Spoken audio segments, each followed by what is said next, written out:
Nakinabang sa computer sets ng National Council on Disability Affairs o NCDA ng DSWD ang 53 mga local government units at 4 na provincial local government units sa Region 12. Ayon sa DSWD 12 na pinamumunuan ni Regional Director Loreto Caballo Jr., layo nito na mas mapadali ang paggawa at pag-issue ng Unified PWD ID at matiyak ang access ng mga PWD sa serbisyong panlipunan. Ayon pa sa ahensya, naging posible ito sa pamamagitan ng pakikipag-ugnayan ni PWD Regional Focal Person Jonaida Guro, National Office ng NCDA. Ang Region 12 ang unang rehiyon sa bansa na nakatanggap ng computer sets para sa printing ng Unified PWD ID.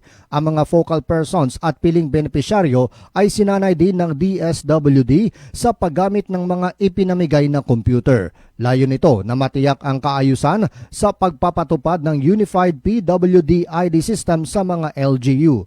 Ayon pa sa DSWD 12, ang hakbang na ito ay resulta ng pagtutulungan ng mga ahensya ng pamahalaan para sa pagkakaroon ng inklusibo, episyente at makataong serbisyo para sa mga PWD sa rehiyon. John Sionosa, NDBC, Bida Balita.